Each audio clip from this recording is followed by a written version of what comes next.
Scottie with an iron, Bones. Yeah, obviously has a real game plan here and knows the value of playing from the short grass. Hitting a high cut. Good looking shot.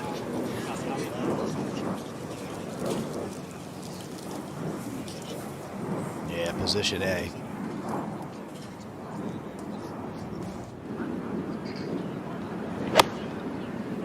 Took the longer of the two clubs and just 3/4'd it.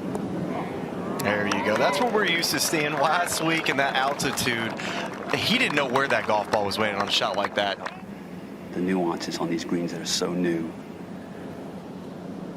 All right, so Scottie makes his 3 at 3, and he is back in the lead, albeit by 1, not 2. Scottie going with the big boy. Should be aiming a little further left here. This is up the center of the fairway. Let's see what it does relative to that second bunker. Oh, this could get way down there. This will be, so long as it hangs in there, that'll be fine. Oh, yeah. Scheffler and Schauffele tied at 10 under. Big swing with that 9, cutting it towards the dead center of the green. Yeah, it's a safe play. You could see the grimace on his face. He wasn't exactly happy with it. I think he was just annoyed by the wind. That was a nice putt, just like Brad taught him. Scottie for his birdie at 7. Let's see if he can get it there. He did, and he drops it in. Scottie Scheffler.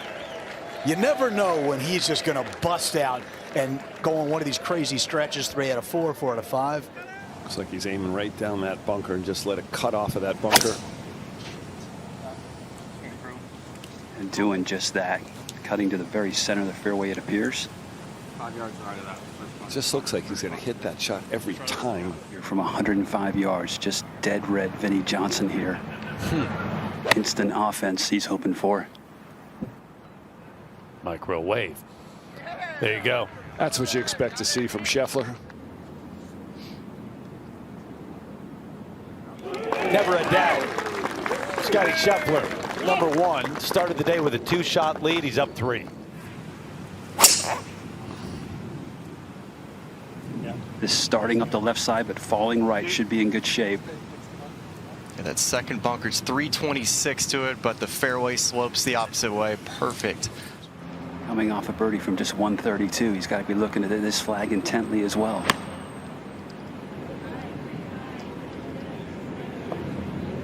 Yep. Got a little ground kick too there, Steve. In a position now to create some space for himself. And Schauffele already missed. Yep. Never a doubt for Scottie. All of a sudden, he's at a baker's dozen under par.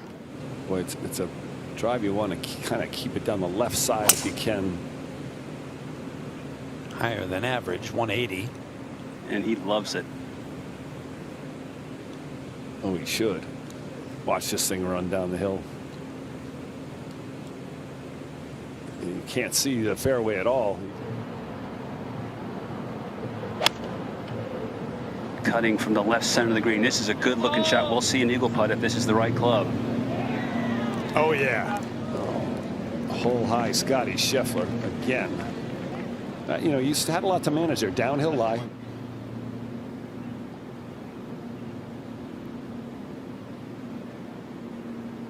Did he hit it?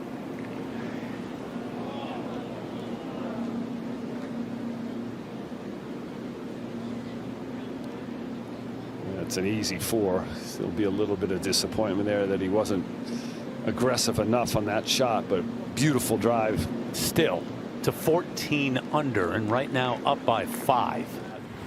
Hands moving on the club. It's a way to get yourself to go and trigger your swing.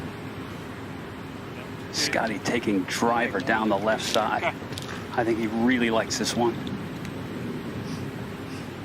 Boy, that is beauty. I mean, this fairway is the hardest fairway to hit today on any par 4. 50%. Got to like something inside of 5 or 6 feet here. He's almost too close. Almost short-sided. Let's see if he's pulling it off. Yeah, he won't be happy with that. And it's still an incredible drive to this point. It's hard to drive it in that spot. There's some break in this here, Bones. Yeah, breaking to the right, just as Xander's ball did. For a 6-shot lead.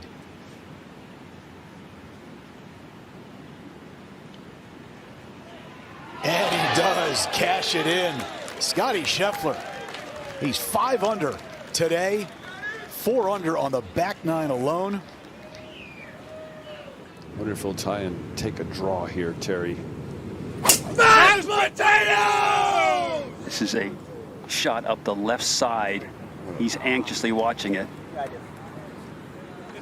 Lands in a better area. Just got in the thick rough, but you can see enough of it. He'll easily be able to get up that front bunkers. This is funny bones. This where he is now. This is where the fairway used to be on the old course. Well, this game's screaming out of here. Yep, that's Kicks where into the mark was. Yeah, not bad. Exactly. Birdie or better here, by the way. He shoots the low round of the day outright. We'll see. Kind of came down that hill. He's got to be careful here. You want to get this high.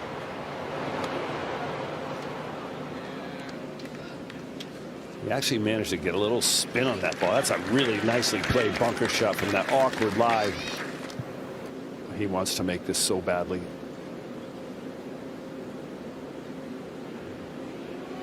Got it there this time. Man, what a day. What a season. Building quite a career.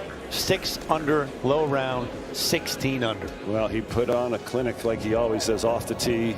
Start with a 2-shot lead, then best round of the day. It's got to be as successful of a first day as you could ask for. Yeah, I mean, I'm trying not to think much about the starting stroke stuff. I think it's still a bit weird with it not being a traditional event, but yeah, it was nice to get off to a good start in the first round, and yeah, I felt like I did a lot of things well today. Just did the course kind of play how you expected it to play after a couple days practice? I was more interested to see how they wanted to set up the golf course, because if they wanted to set up as hard as they possibly could, I think you'd get into an area where with new greens and the way the run-ups are still a little softer because they're new as well, you could end up in some spots where you're not really rewarding good shots. And I felt like today the golf course was set up in a way in which the good shots were rewarded. And if you're coming out of the rough to these pins, it's still very difficult to hold the green. So anytime you're in the rough, you're really struggling to try and make par. And I thought it was an appropriate setup today. What did you feel like the best shot of the day was? Gosh, I don't know. What was the? You know it better than I do. What was there any reaction when after one hole the lead is gone, or you're just ignoring that? No, like I said, I wasn't thinking about the lead out there today. There's no reason to. It's the first day of the tournament. You know, it's 72 holes. It's a long time out there to be playing with a lead or whatever it is. So I was just focused on staying on my world and continuing to just try to execute. Is this going to be as much a stamina test, just with how hot it is last week of the season coming down here? I think there's definitely an aspect to that, especially coming off 2 weeks in a row where you had a really hot week in Memphis and you had some altitude last week that would definitely tire guys out a little bit. So I'm sure there'll be an aspect to that. Is there extra homework for Ted then to adjust to a new course?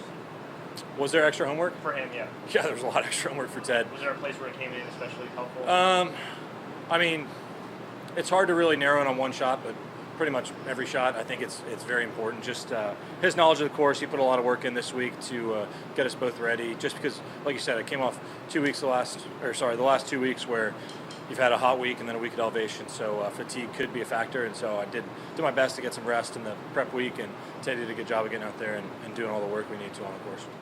Thanks for watching the PGA Tour on YouTube. To watch another video, click here, and to subscribe, click here.